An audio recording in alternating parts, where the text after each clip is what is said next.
edition of the Omnist Hour. Before we get into this one, I'm going to tell you a little bit about yesterday. I actually originally recorded this yesterday. I got about 20 minutes in and lost power. Not an infrequent occurrence in Indonesia. Spent the rest of the day trying to recover what I'd done because if you follow my channel, everything is improvised. It never comes out quite the same way twice. It's often a function of how the music and the background interplays with my particular theme and mood to riff on the subject I've chosen. At any rate, in the process of trying to recover that, I found the tool that I'd used before, the only freeware tool I found that is supposed to recover corrupted video files. I'm not going to name the tool. I don't want to give them any free advertising because I found out that tool is highly flawed. In fact, the tool that I used a couple of times before to repair talks that have been lost garbles specifically audio that contains certain words or phrases that it doesn't like. So it's clear that that, quote, free tool has a bot built into it, similar to the bots that operate on YouTube content.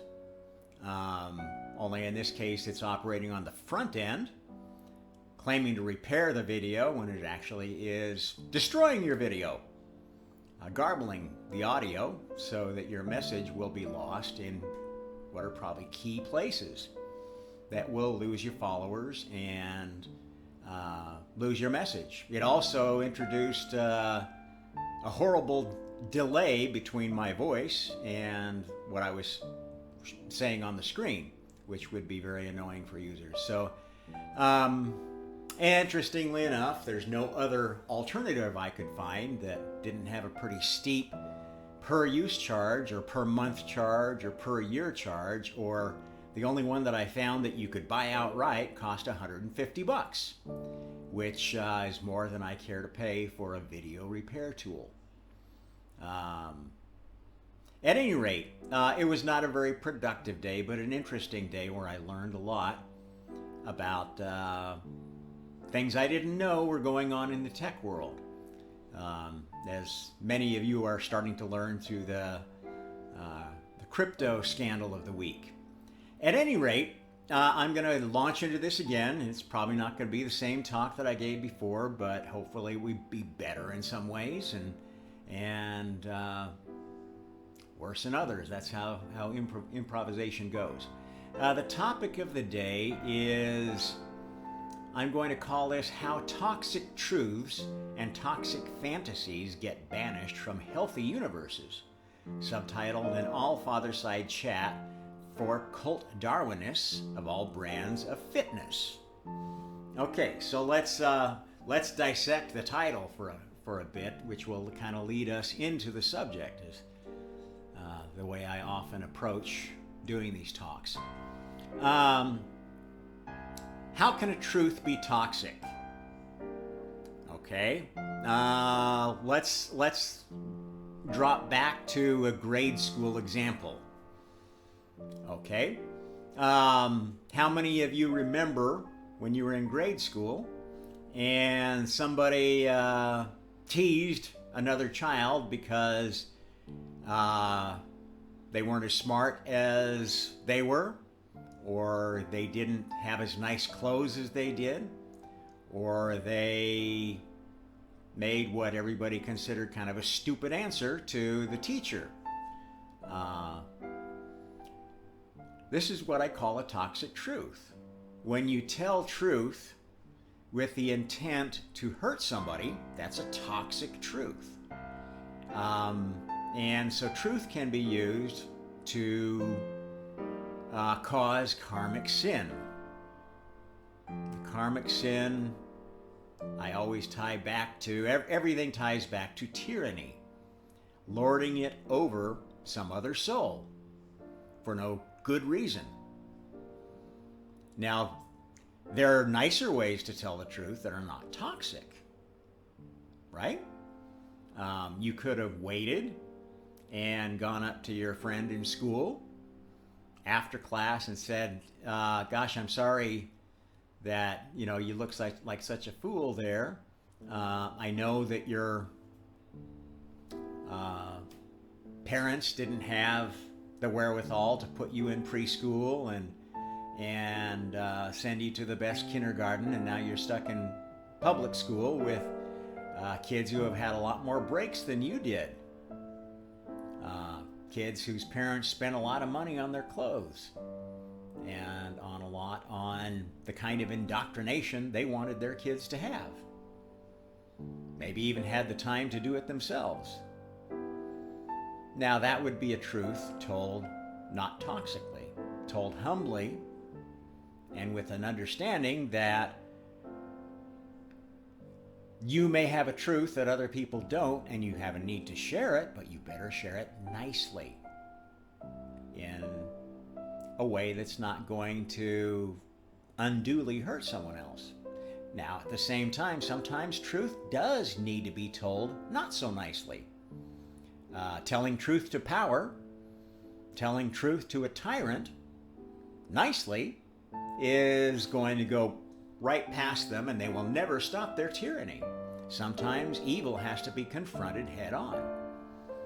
And that is not toxic truth. That is dangerous truth.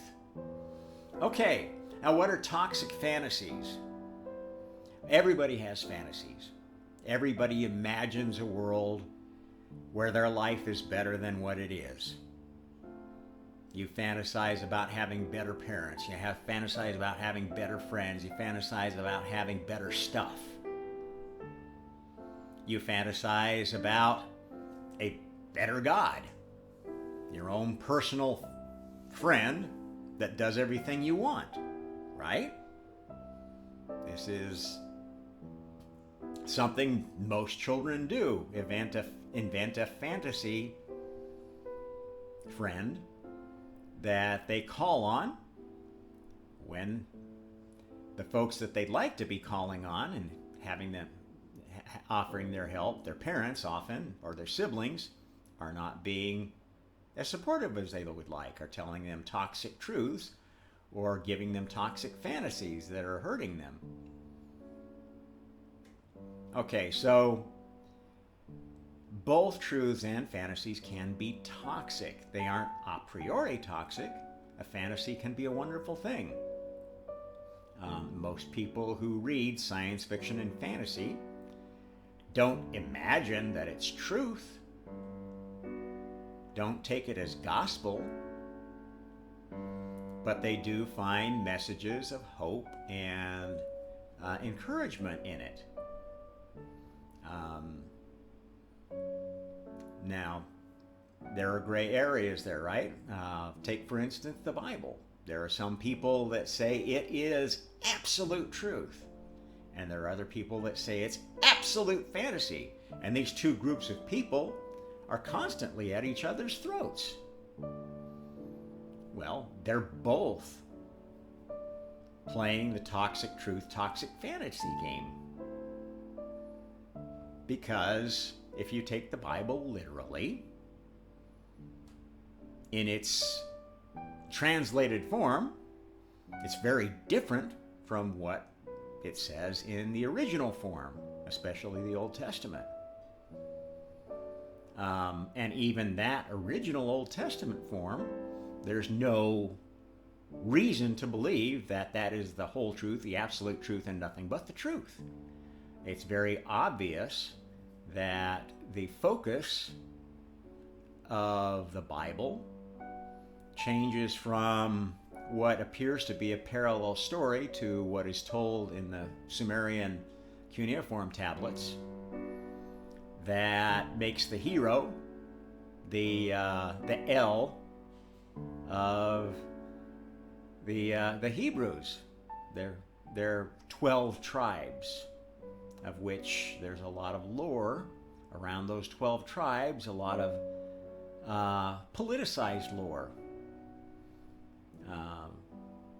What is actually known is that there were two kingdoms of the Jews, of the Hebrews. They weren't actually called Jews at the time, and that's another whole can of worms of cult Marxism. What is a Jew?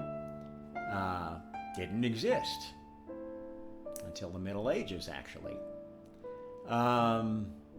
What is a Hebrew is not well defined, and there are countless arguments over who the 12 tribes were. And I've talked elsewhere on this subject about what I think the underlying truth is, if you go back far enough. But this is an example of both toxic truths and toxic fantasies hurting people on all sides of the issue. Doesn't matter which brand of Christian you are, which brand of Jew you are, which brand of Muslim, or if you're an anti-religionist or a Hindu or a Buddhist who happens to hate Christians or people of the book. Most people are very polarized on that issue, toxically polarized. And basically, polarization, as I've talked about before, toxic polarization is what I call cult Marxism. It's when a cultural belief becomes toxic. And Marxism is a toxic religion in all its shapes and forms. Its original form was, the oppressed oppressor, bourgeoisie and proletariat groups, which were not well defined and basically allowed anybody who felt they were a have-not to consider themselves part of the proletariat that needed to throw out everything that they didn't like and start over, or to identify themselves with the bourgeoisie, and just because they wanted to keep their religion or their organization, their community. Very toxic. And it turned into cultural Marxism, which is basically altering history, altering culture for political reasons instead of pursuing any kind of artistic or scientific goal. Instead of pursuing truth or beauty, you pursue political gain. That's cult Marxism. And it is very toxic. It can be very toxic. It's a natural thing that the group in power wants to do. They want to preserve the culture that got them into power, and anybody who doesn't like their rule creates a counterculture. And those are both things that can turn into cults if they don't deal with them healthily. Welcome to NTD News. I'm Kevin Hogan. Here are today's top stories. Let's see, what are we doing here? We got some strange noise coming in here.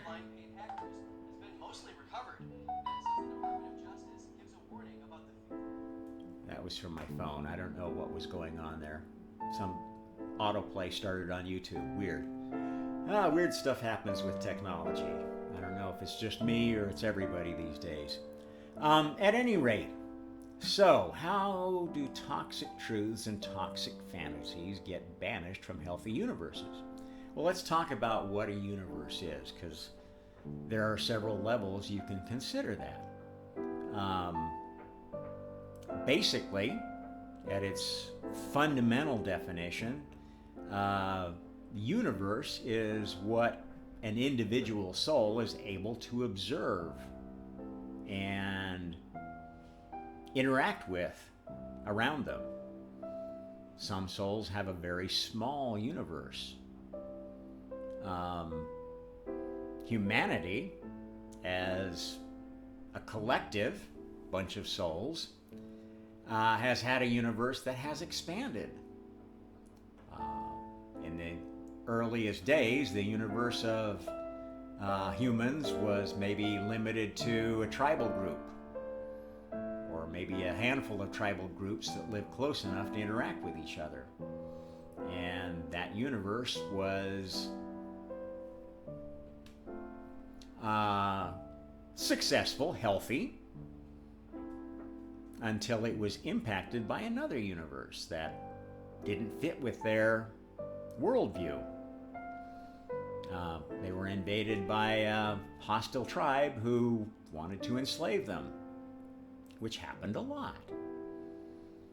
It wasn't all sweetness and love in the tribal era of this species. And anybody who tells you it was is a cult Marxist and could become a very toxic cult Marxist, because wanting to move backward along the path of our species is kind of a stupid thing to do. These people, when they reach toxic proportions, want to go back to the Stone Age, basically. They want to have a Mad Max world where, because they've been preppers and they're all ready for the apocalypse, that they're going to be the ones that survive and rebuild humanity in their own image and blah, blah, blah, blah. There's a lot of people in this toxic pole of half-truth. I mean, anybody who looks around you today can see that there are major problems facing humanity. That's truth. To ignore it is a toxic fantasy, and there are many people that fall down that rat hole. Well, Jesus is going to solve all my problems. This is not real. It's not really happening because I'm part of the source, and I'm just having this experience. I'm God having a individual experience so they can add to the Akashic records. This is a fantasy. It can be a very toxic fantasy to the extent that it enables narcissism and the darker poles of narcissism, sociopathy, and megalomania, using and abusing other people because you think that they're beneath you. They're not real. Your actions don't have consequences. So healthy universes have to evolve and adapt. As they grow, as our perception of a universe grows, we have to adapt with it. This is where science comes in. Okay, scientists have come up with some pretty solid measurements, experiments that have extended the traditional view of the universe, both on the small side and the big side and everywhere in between. And to the extent that those measurements, those experiments, are well thought out, well conducted, and come to the right conclusions about what truth is. And, any scientist worth their salt doesn't call what they're saying truth. I am the science. They say, I have a theory. This is the theory. This is the data that backs up the theory. This is how real scientists write papers. They talk about theories, they talk about evidence, they make conclusions, and then they submit them for peer review, expecting to have their work questioned by their colleagues. Now, science can turn into a cult too. It can become toxic truth to the extent that one theory, one explanation, becomes dogma.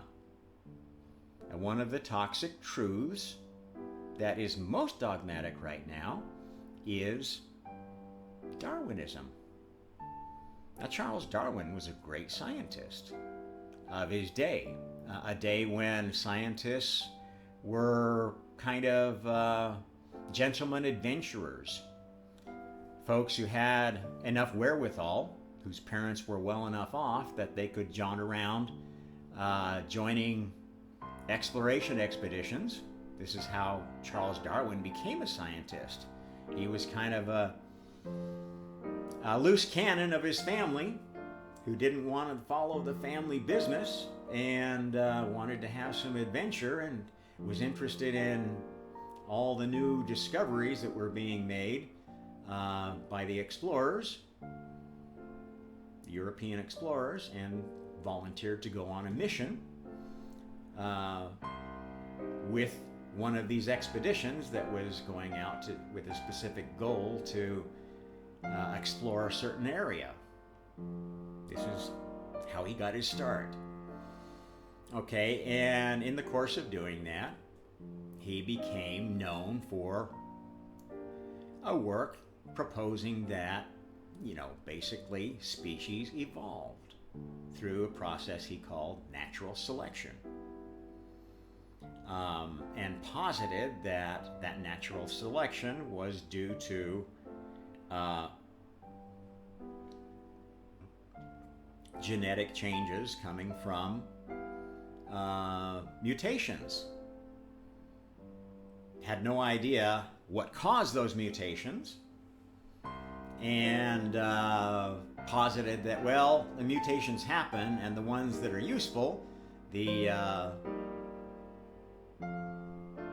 mutated ones survive, and the ones that aren't so useful, they don't reproduce as well, or they don't attract a good mate, or they don't find as much food, and they die off. They don't reproduce. And that's where the idea of the survival of the fittest comes from. Now, this is a very, very easy to misunderstand term, and a very narrow theory, which in fact has been proven to be true in some cases, but there are case after case after case where the chances of a random mutation having caused such a sudden shift in the adaptation of species to new conditions that the odds are astronomically against it.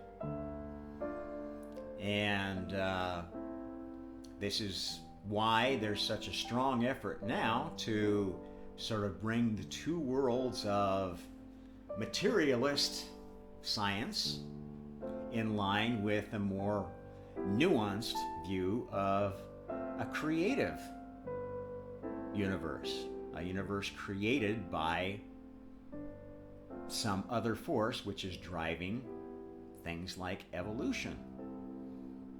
A punctuated evolution, if you will, is a term that's used to try not to bring any spiritual force into it, blaming it on, there's this influx of cosmic rays, or this sudden cold spell that created this sudden pressure to evolve. And that's part of the truth.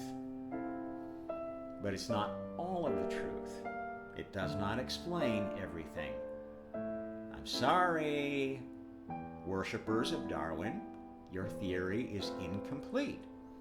Just as Isaac Newton's theory of physics was incomplete.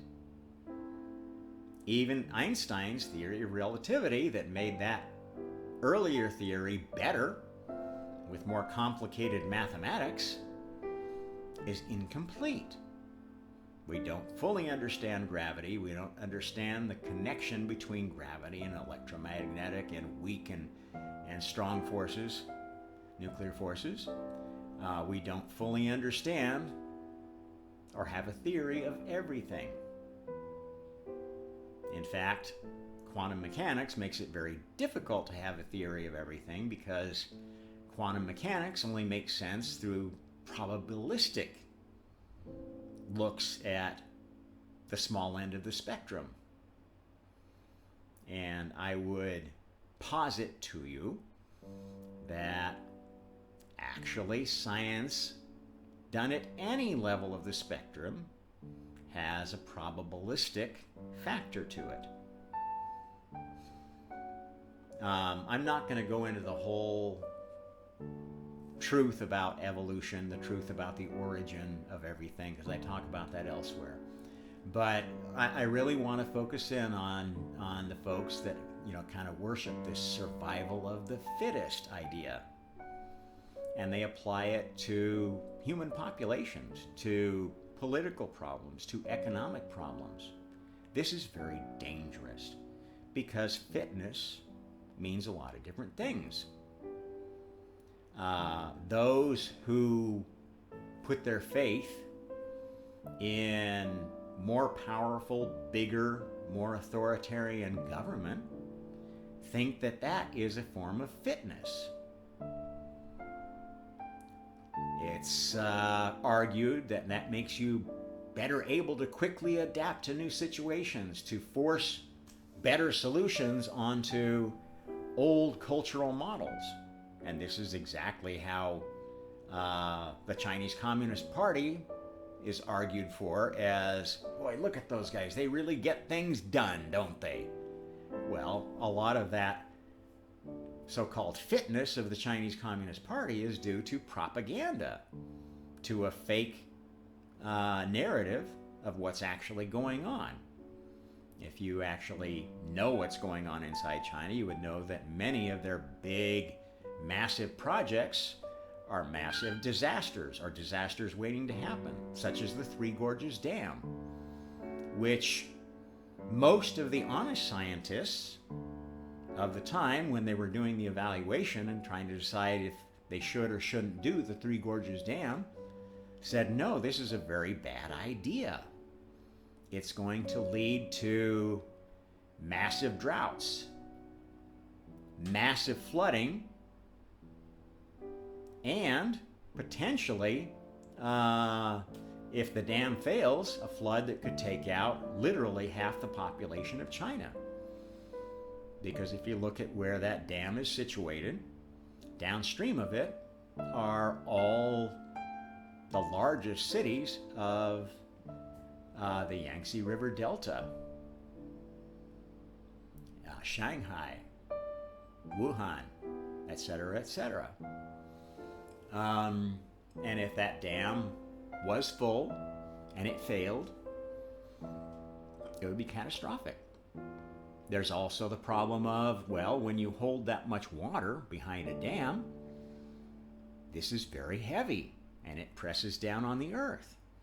And it can cause earthquakes, can cause new faults to appear, can cause old faults to get bigger, can have serious effects. And as the thing empties and fills up, you're effectively pounding the earth with a force that it had never had there before. Kind of similar to the risk you take with fracking. Which is another, kind of hot topic of whose truth do you believe? So at any rate, a lot of things we call fitness make us more vulnerable. Now we're seeing one of those things right now. There have been many, many people who have devoted their life, devoted their energy to worshiping physical fitness. The Jack LaLannes of my childhood. I don't know the new names or anything, but these folks that have the shows that show you how to do exercise and show you just how to become the most fit person there is. Well, there's a dark side to that. We're discovering now that as a result of COVID and the vaccines, that in fact, people who are very fit, who have a very active and fit lifestyle, are more likely to be affected by myocarditis, which is a very common side effect of coronaviruses, spike proteins. And that comes from the original virus and from the vaccines. Because the vaccines are all based upon recreating the spike protein so that it will be recognized as a lesser form of the virus, and antibodies will be built up. This is the way the theory works. Antibodies will be built up that will keep you from getting the virus. In fact, that didn't happen. In actual fact, they had to change the definition of what a vaccine is to keep selling their vaccine. Most of us think that, well, a vaccine is supposed to prevent an illness, when in fact it doesn't prevent an illness. The next argument they used was that it makes it less severe. Well, science came out about that, and that turned out to not be true either.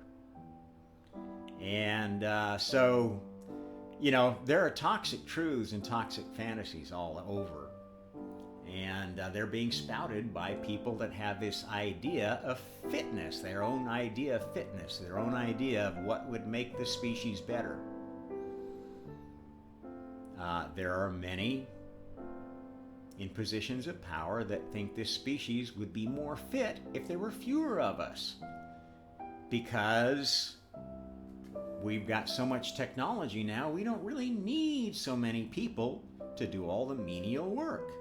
In fact, now they're replacing the service sector worker with robots.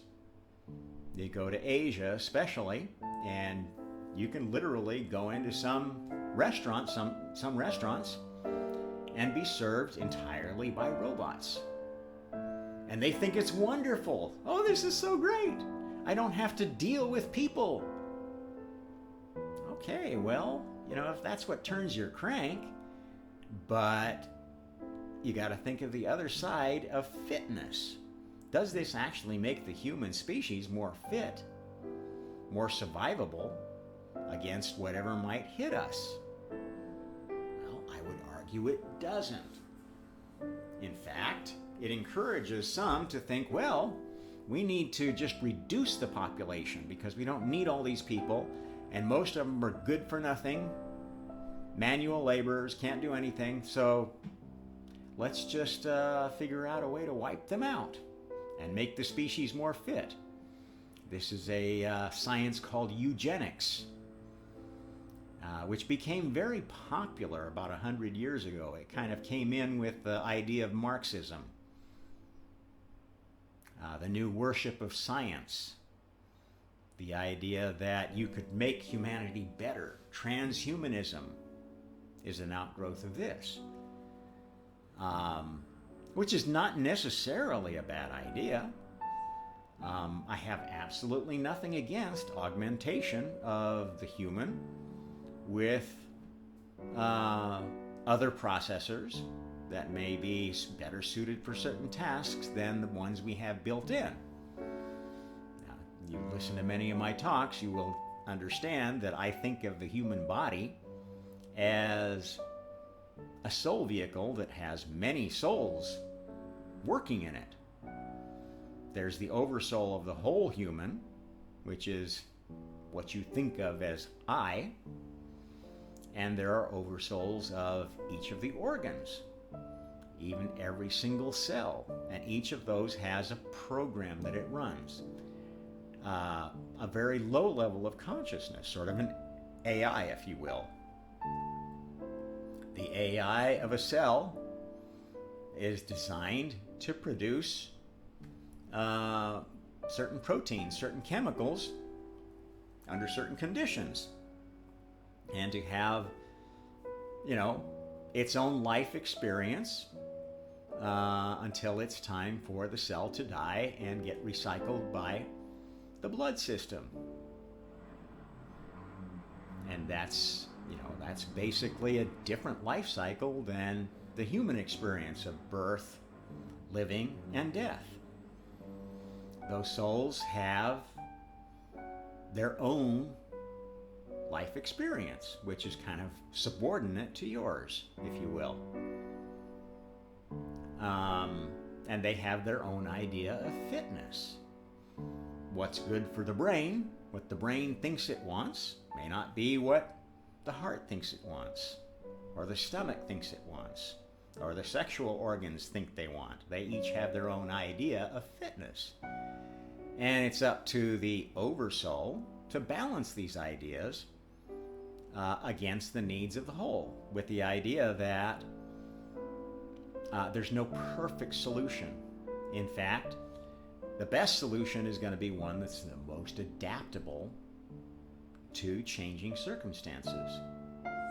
The best adapted human being is one that doesn't have a life that's so brittly dependent upon all the things, all the possessions it has, that losing them would be a catastrophic event. Is not so dependent on their spouse, that losing their spouse, being divorced, or suffering the loss of a spouse would be an existential event that one could never recover from. We don't think about fitness in those terms, but it needs to be thought in those terms, because fitness is not just how strong you are now, how much power you have now, but how resilient you will be to any changes that come along. And toxic fitness is brittle fitness.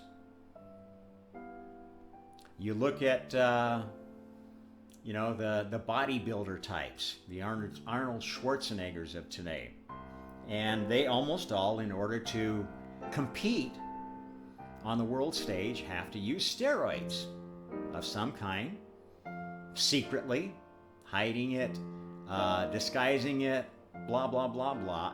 Athletes use steroids. Well, steroids are long-term going to make your system weaker. They're going to cause problems, make you vulnerable to diseases. But the short-term focus of the athlete is, I want to win the medal, I want to get the championship.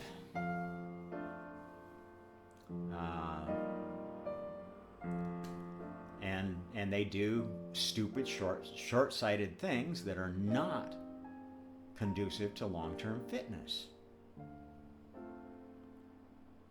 Others will create a cult of fitness that has people coming back and watching their junk all the time and buying their supplements and blah, blah, blah, blah ad infinitum, creating a replenishing market. And maybe it's a good thing for most of the people that follow it, but it's not right for everyone. And any very specialized regimen of diet and exercise long-term will have negative consequences. If you only focus on developing certain muscles to the exclusion of others, that's going to cause an imbalance. If you only focus on physical development and not mental development or spiritual development, that's going to cause problems. That's going to cause an imbalance. Not for everybody. Maybe there's some people that can go through their whole life and it's perfect because they go out running or doing some favorite exercise 15 minutes every morning and can handle whatever the world throws at them the rest of the day. Fine, more power to you. But I guarantee that you will be challenged at some point when you get old enough not to be able to do your standard fitness regimen. There will come a time where it becomes counterproductive to your health. And if you aren't prepared to deal with that, you're probably going to die sooner than you would have if you had been more holistically fit.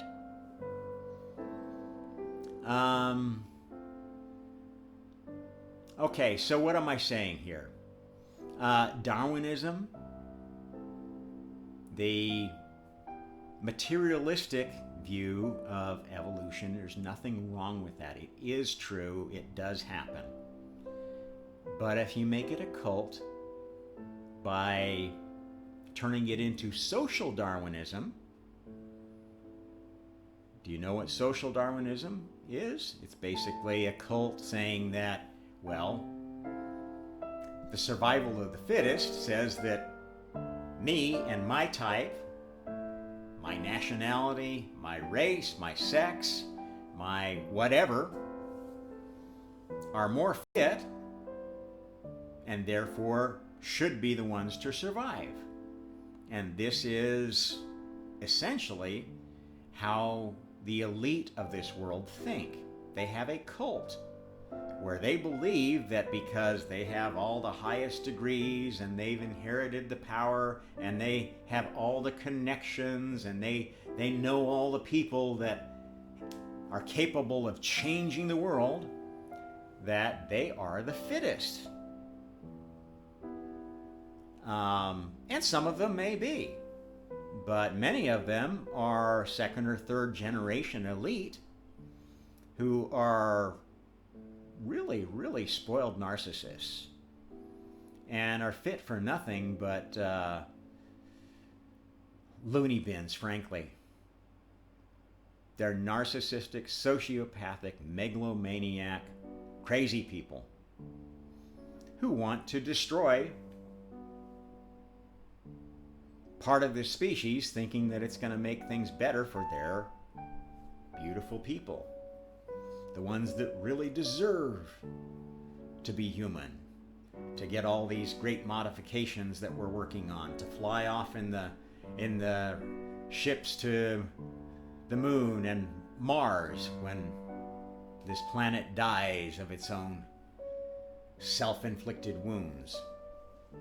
There's all sorts of ways you can rationalize these dark fantasies and act upon them if you have the power to do so.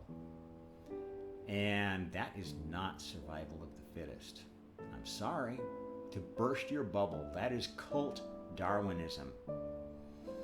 It is making a religion of a very, very narrow-minded view of a scientific theory, a limited scientific theory. This is dangerous. This is toxic truth.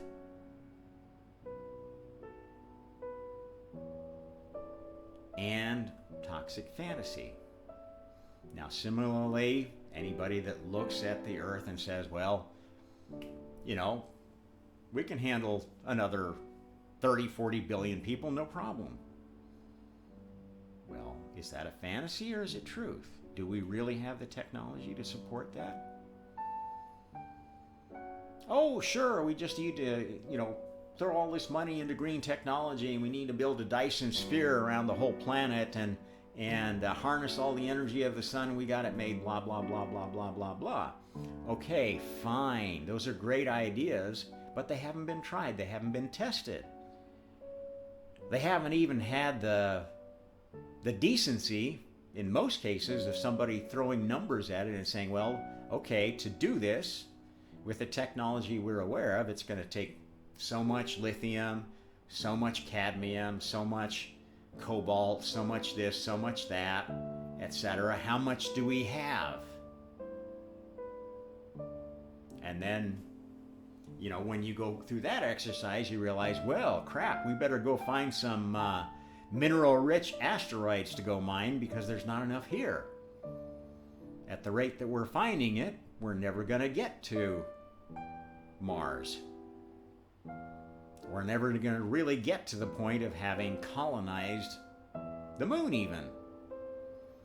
There are a lot of issues around moving off this planet, not the least of which is the fact that once you get out of the protective magnetosphere of our wonderful Earth here, you're subjected to cosmic rays that can cause mutations at a rate that the body can't handle. In fact, as fast as you could move to Mars with current technology and current shielding and whatever, you'd never make it there without dying from radiation effects. This is truth. This is a real problem. And there are people looking at this and saying, well, you know what? I don't think it's possible to get off this planet. Now, they're probably a little limited, dogmatic in their thinking. And maybe they're being a little bit too toxic with their truth. Because the truth is that technology is still moving. We're still finding all sorts of new ways to do things. Well, not necessarily new things, maybe rediscovering things that were known in previous civilizations. But the truth is about technology that until it's proven, until you know what the side effects are, technology can be toxic. It's almost all dual use. It's not all rainbows and unicorns. And this is the toxicity of the Tesla cult, who think, oh, if we could just resurrect all the wonderful things that Tesla did and do them right without J.P. Morgan getting in our way and people hiding his notes, blah, blah, blah, blah, blah, blah, then everything would be perfect. I'm sorry, you folks are toxic. Toxic fantasists. Or basing your religion on toxic half-truth. Maybe some of his ideas were good. Maybe they would work. But in actual fact, if you study what the guy accomplished, once he got some funding from J.P. Morgan, he managed to kill the power to an entire city with his experiments. And you say, well, that's just, it's a price you have to pay for the march of science. Well, did he pay for all the spoiled food in that town? Did he pay for all the looting that probably happened when they lost power? Did he pay for all the chaos? Did he pay for all the additional deaths or problems that happened in the hospitals because they didn't have any power? Now, granted, at that time, we weren't as dependent on electricity as we are today. But I think you can see that we have not gotten less susceptible to the dangers of dark Tesla experiments. We're more susceptible to it. One of the biggest fears that folks have in technology today is that we now have the technology to create huge electromagnetic effects, similar to what happens when you have a massive coronal mass ejection that hits the Earth. These cause a massive disturbance to the magnetosphere, which can fry all of our electronics. This is what's called an EMP, electromagnetic pulse. And yes, if we had an event like the last big one that came from the sun, the Carrington event, and it hit straight on the part of the Earth that it hit, every single damn circuit except ones that were military hardened would be fried. Every last one of the smartphones there, every last one of the tablets, all of the medical instruments that have computers in them, all the smart TVs, etc., etc., etc., would suddenly stop functioning and would be not repairable. It would take literally years and years to recover from an event like that. And we know it's only a matter of time before one happens naturally, just from the activity of the sun, which is entering an active phase. Most people expect that there will be at least one major event like that from the sun, let alone what might be caused by warring nations who, they're not going to use the bomb because nobody wants to be tagged as the next one to use the bomb after the U.S. used it against Japan. But by God, whoever uses the first EMP probably won't even go noticed. Nobody will want to admit that technology is actually being used and tested and already actively being selectively targeted to undermine your enemies. And this is happening right now. Bioweapons are happening right now. COVID was designed in a lab, in a Chinese lab, working in concert with rogue elements of the United States. It was taxpayer funded. Yes, and Dr. Fauci was guilty as sin for supporting it and shielding it and covering it up. This is truth. Truth that can get you crucified in certain circles, because they don't want that truth to coming out. They don't want you to know that these dark elite people of the World Economic Forum, who want to reduce the world's population through a great reset of pandemics and war and crap food products that kill us, the agri-farm med military complex, which is a globalist cartel. They all communicate with each other. All the CEOs know each other, have their little secret handshakes, and they play the game for their class, for their families, for their mafia circle. Not all of them. And it's not highly organized like some people think. It's not this vast, grand conspiracy, at least not at that level. They're all playing the game from themselves, and they wouldn't have gotten to the positions of power they're in if they were very smart, if they knew very much about karma, if they had much spiritual awareness. They wouldn't be doing it because they would know what it's going to earn them in the afterlife. These are not the smartest souls in the shed, even though they think they are. And this is the existential danger our species faces, is that we've put the lunatics in charge of the asylum. The people that should be in positions of power are the same kind of folks that rose to the tribal leader shaman position in the healthier tribes of yore. And those were ones who looked after both the physical and spiritual health of their community.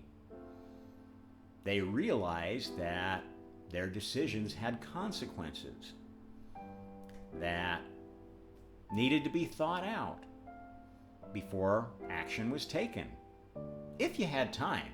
These were leaders that also knew if the enemy was already in your camp, slicing and dicing and raping and killing, that was not the time to have a war council or try to make friends and, can we work this out, guys? Like some very, very useful idiots in the Democratic Party and Republican Party think they could do now. These are stupid people who have a very, very low awareness of anything, low consciousness. They may think they're the smartest people in the sheds, but they don't even have the foggiest notion of how human nature works, how the soul's nature works. These are dangerous people. These are toxic people who should not be in charge of our society. At least not in charge without having advisors, counselors, who are more like, the wizard archetype, the Merlin, who advised King Arthur in the story and made him the great king that he was, the great warlord that had a great advisor to help deal with issues of peace. It's much harder to make peace than it is to make war, let me tell you. It's not hard to impose peace through authoritarianism, through totalitarian control, which is what the Chinese model is all about, and they're trying to force on the rest of the world through digital currency and health codes and social credit scores. But in fact, that is tyranny. It is going to cause resentment. That resentment will result in brittleness, in people that want to tear everything down because they don't like it. It will make revolutions more likely, not less likely, in the long run.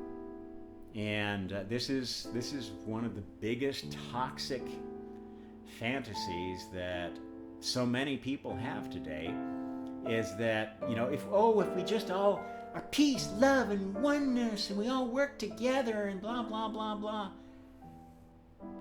Just be nice. This is toxic. People need to be told when they're off base, when their ideas don't make any flipping sense at all, when they are not grounded in any sort of objective reality. And yes, there is objective reality even in virtual realities, which, yes, I agree with the folks that say this is all a simulation. It is. It's a very important simulation. It's not just a game that you're playing, it's the game of souls. It is how the elder gods, the first creator, and others who have reached the same level of understanding of what's going on in creation, how souls work, the nature of souls. These realities were created for training. And to the point where they're so effective that the realities, the training, the virtual realities, physical, spiritual, and God level, are all that really is. Yes, you exist outside that if you're one of the oldest souls who hasn't decided to join the game yet, but you can't really do much except think about the game and watch it. And, these non-players, these couch potatoes who aren't playing the game of reincarnation and karma and taking their lumps with the rest of us, are like a bunch of spiritual couch potatoes. They're fence sitters that, I don't know if I want to play in the game because, I don't know which side is the best, and gosh, what am I going to forget when I reincarnate? I don't want to lose all the information I have, all the history I have. I've been watching this soap opera going on for so long. I just want to keep following the same character. They can choose to do that. Eventually, they're going to get so wrapped up in the game, so tied to their favorite characters, that they choose to partake in this virtual reality at some level. And the moment they do that, it's of their free will that they are taking on the law of the multiverse, or a law of the multiverse, because the multiverse is many universes. There are many truths. And many universes that are fairly lawless places. Ours is not one of them. If you break the laws here, people are going to hate you for it.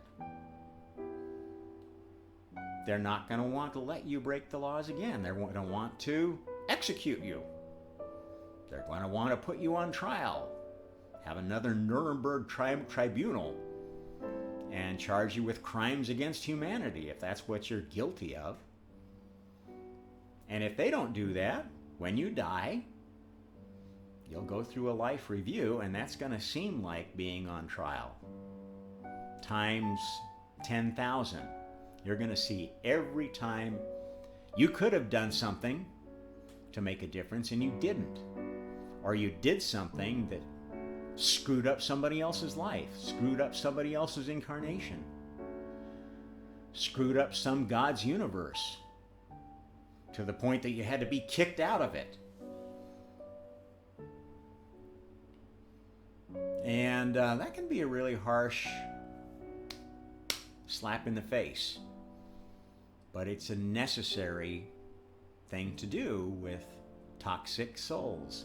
Souls that have gone down a cult path that has become toxic to themselves and others. This is what toxicity is. You can argue, well, I'm just hurting myself. that's still toxic because yourself, your body is not just you. You're hurting all the other souls that chose to participate with you as part of your brain, as part of your heart, as part of other organs. You don't escape karma. You work with it. You work within it and you learn. There is no magic pill that's going to get you off the wheel of reincarnation and karma. I'm sorry, Buddhist, you are fucking toxic fools believing that. That's why, of all the world religions, the one I have least good to say about is Buddhism, especially the neo-Buddhist New Age cults, which are extremely toxic. The law of attraction cult is extremely toxic. To believe that you can create any reality just through the power of your thoughts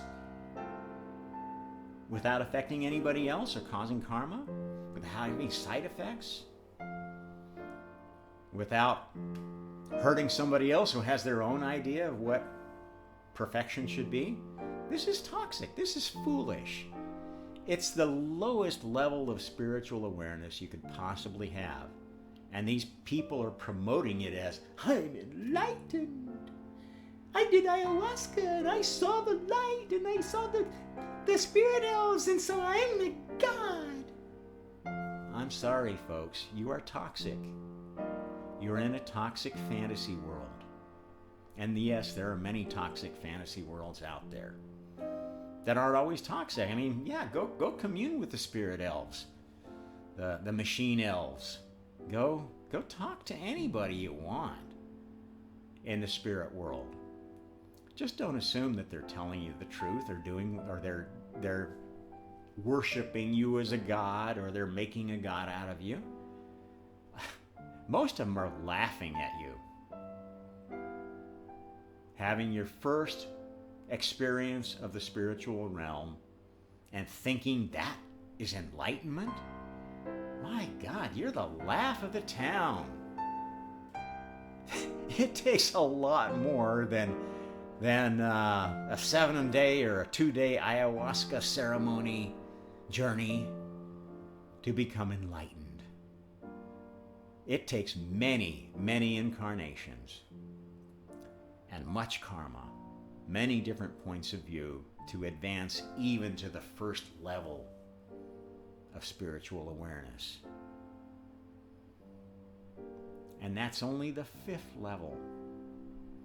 Everybody's saying, oh, the 5th dimension, that's where it's at.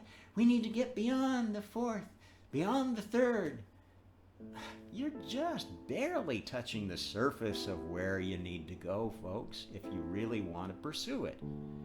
And most of you don't have the wherewithal, don't have the talent, the ability to get there without causing yourself so much pain and suffering that you're going to want to drop back. There's nothing wrong with admitting that you are a beast-level soul. You belong in a vehicle that is highly programmed by nature. For a lot of souls, that's the place just right, and you'll be happier there than beating yourself against goals that are unrealistic, that you just can't achieve. That doesn't mean that anybody's telling you you can't keep trying.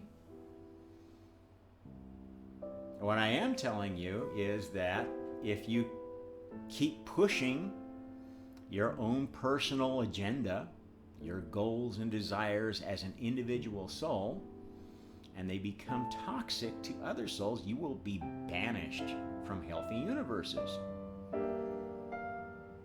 And the healthiest universe there is the prime universe of creation. This is where souls come to integrate ideas that are going to affect the whole multiverse. Karma is one of those ideas that gets thoroughly tested in some other universe before it gets introduced to the prime universe, because it is a dangerous thing to make changes to. Making changes to the fundamental laws of physics and chemistry are not easy to do anymore because they're dangerous. You don't just suddenly decide, I want to change the speed of light to this because I think it would be better. I think it would be cool. You can try it if you have your own universe to play in, or you can talk a God into trying it. But you're not going to get to just make it real in the prime universe. You're going to get kicked the fuck out of it. You will get banished and replaced by a virtual soul that acts like you, is programmed like you, but doesn't do stupid things like you. And that is the truth of how toxic souls with their toxic truths and toxic fantasies get banished from healthy universes. Because in a broader sense, what a universe is a system with a boundary. And the universes of different gods have very firm boundaries. Every god has their own private universe. There are some gods who have devoted their universe to communal activities. They have universes of connection where they will let people come and play and communicate with each other and plan parties together. These are like the heaven and hell universes, the spiritual universes of meeting.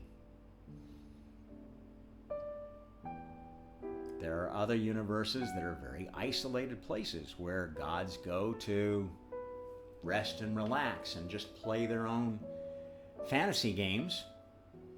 They don't want to be bothered. And yes, capital G-O-D has his own universe. It's not the prime universe. It's his private universe where he can go and get some peace and quiet without being bugged constantly by everybody in his family who wants to know what the old guy thinks. This is the truth. If you worship a god who wants you to worship him, wants you to devote yourself to him, wants you to be one with him, this is not God. This is a toxic, dark god. A god wannabe. A goddess wannabe who has not realized that karmic sin is a bad thing. Being a tyrant, telling lies, fooling people to get what you want, that's a bad thing. Doesn't matter if you've got good motivations. You're a toxic person, and you will become a toxic god or goddess if you ever get to that level, and you will be banished from healthy universes to the point where, you know, the most toxic gods and goddesses live in their own universe. Nobody wants to play with them. Nobody will come near them. Their only playmates are zero-level virtual souls that are programmed to do exactly what they tell them to until they break, and then they get a chance to be real souls somewhere else because they don't want to go back to that universe after having experienced what being an AI toy soldier is like under the thumb of a megalomaniac god. So I guess in conclusion, think about the toxicity in your life. Don't shove it under the rug. Don't ignore it. Don't try to pretend like you don't have dark spots in your soul. Every soul does. There is no soul in the multiverse that is all love, light, and oneness. This is bullshit. This is a lie. This is what I call a Potemkin facade. This is a word you should know because it's a very important word. Potemkin was an official of, I think it was actually the late Tsarist era of Russia, who basically was tasked by the Tsar to building these model villages to show how successful the reforms of the great Tsar were, to impress visitors from other parts of Europe, other parts of the world, to get them to invest in Russia. And this idea of a Potemkin image carried through into Soviet era. And much of the Soviet propaganda that you see, the films of these workers in the fields working in their communes or in their collectives at the factory, it's like, oh God, communism is so wonderful. It was complete bullshit. It was all staged. The reality was that in these communal villages, the party leadership got the best food, got to screw all the beautiful girls, got to abuse the peasants, and the peasants had no way of revolting except just, well, when they're not looking, I won't work as hard. Same thing happened in the factories. And the economy of communist countries fails eventually. Always. This is what's happening in China right now, though they're doing their best to hide it. It is absolutely falling apart, despite the morons in the West funneling money over there, trying to prop it up, thinking, oh, we just need to reinflate the balloon and get the old machine working again. Communism does not work. Capitalism does not work unless it's regulated. Capitalism turns into crony capitalism, toxic capitalism. Communism turns into crony statism, crony single party rule, where the party makes all the rules and can break any rule it wants to because it's part of the party, as long as nobody above you turns you in for it. And that's what China's like. You can get away with anything in China till somebody with power steps on you and takes everything you have. And so for the last 20, 30 years of the so-called opening up of China, everybody with an ounce of sense in China who knows how it really works has been trying to make as much money as they can and get it the hell out of China, along with as much of their family as they can, because they know it won't last forever. Somebody's eventually going to step on you if you look like a good stepping stone to gaining more power and wealth. There is absolutely no rule of law in China, except what can be enforced by the communist leadership, local or national.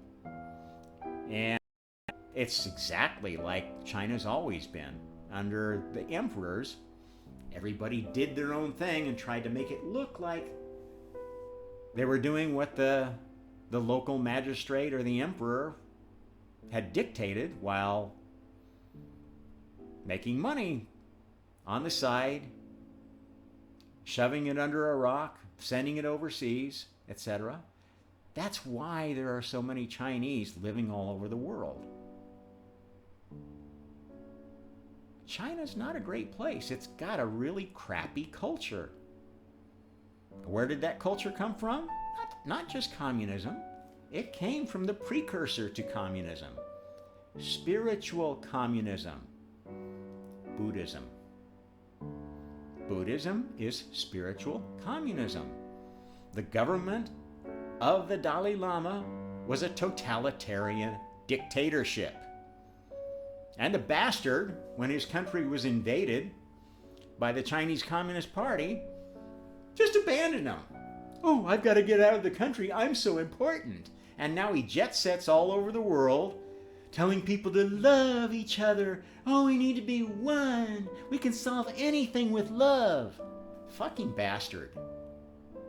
While his people are being persecuted for their beliefs, for their faith. And their faith is being destroyed by a communized, CCP version of Buddhism that is the approved Buddhism. Same as the approved Islam, the approved Christianity in China. That's not religion. That's statism. It's a watered down religion where you take out anything that gets in the way of the uniparty state, the new one. And the New Age, Neo-Buddhist, cosmic oneness, Christ consciousness, source bullshit is spiritual communism. Now, you can cling to those ideas and they're not necessarily toxic. They might make you feel good. But if you turn it into a political force, if you politicize it, politicized religion, politicized cults become toxic by definition. Even those of oneness, because oneness cannot exist in the presence of otherness. Oh my God, they're opposing my one. They must be low vibration, low consciousness. We need to love them to death. We need to smother them with our love. Put them in places where they won't hurt anybody. Oh, we won't call it a concentration camp. We'll call it a re-education center. We will take their children away from them and re-educate them so that their toxic religion won't hurt everybody. Sound familiar? This is exactly what's going on in many parts of the U.S. and Europe and the former UK. It's even going on in places where it originated. It's coming full circle. This neo-Buddhist nonsense is now infecting the Hindu world, infecting the Muslim world, and destroying those cultures. This is cult Marxism. Spiritual communism. It is dangerous. And I'm going to oppose it. I'm going to keep talking out against it. I'm not going to be nice to these people. They do not deserve it. We can't afford to be nice to toxic people. And these are toxic people, even though they're exuding love, light, and oneness. Ooh, high vibe, high vibe, high vibe, high vibe. Sorry, you're toxic. You're insane. Insanely toxic. You live in a world of absolute fantasy. Now, you can choose to do that, but I don't have to accept your fantasy. I'm warning you where your fantasy is going to take you, because when you die, you are going to be attracted to a different universe than you currently are in, because you are unhealthy for this universe. You are toxic. You are cognitively dissonant to this universe. Now, I can't tell you if the universe you're in is the prime universe. I talk a lot about the two most important universes of the Big Bang. The universe of God's team and the anti-universe of Borg's team. And those have been very likely places to play the game of souls. That's how the multiverse got started. In the beginning, in the first stages of creation, those two universes were all there was of the multiverse, until new gods got trained within each new system, each new version of the laws of reincarnation and karma. It happened gradually, because that's the only way you introduce new laws and respect the free will of souls. They have to accept the laws voluntarily, or you are violating their rights. You are committing a karmic sin. And the first creator is not a karmic sinner. In fact, the only small sin he committed was in creating karma in the first place and not giving her free will, programming her to watch for a while. Watch the antics of her brothers and sisters, the nonsense they got up, running around beating each other up with their free will and free choice and free thought, which was very free before any laws were made up, before the multiverse existed. It's not so free anymore. You can't just create anything you want on a dime unless you're operating within your own universe and you're already a god. And I can tell you for absolute certain sure, you law of attraction bozos are not gods. Very few of you are gods. And very few of you will be gods still after this incarnation is over, to the extent that you have misused the opportunity to have the powers that you may have. This is how we test souls to see if they're ready to be gods. We give them some of the powers. We let them have a little bit of the magic. See what they do with it. Most of them screw up and use it selfishly, build a cult following, become a and try to gain power with it. And that's kind of a dark thing to do. So then they go at the end of that life and they see what they did wrong, where they took the wrong turn at Albuquerque, and their spiritual guides say, you know what, I think you might have advanced to godhood a little bit too quickly. Let's go back and I think from a look of it to me, I would advise you to maybe take a spiritual incarnation and spend some time advising other souls that have similar problems to yours. And that's what the heavens are like.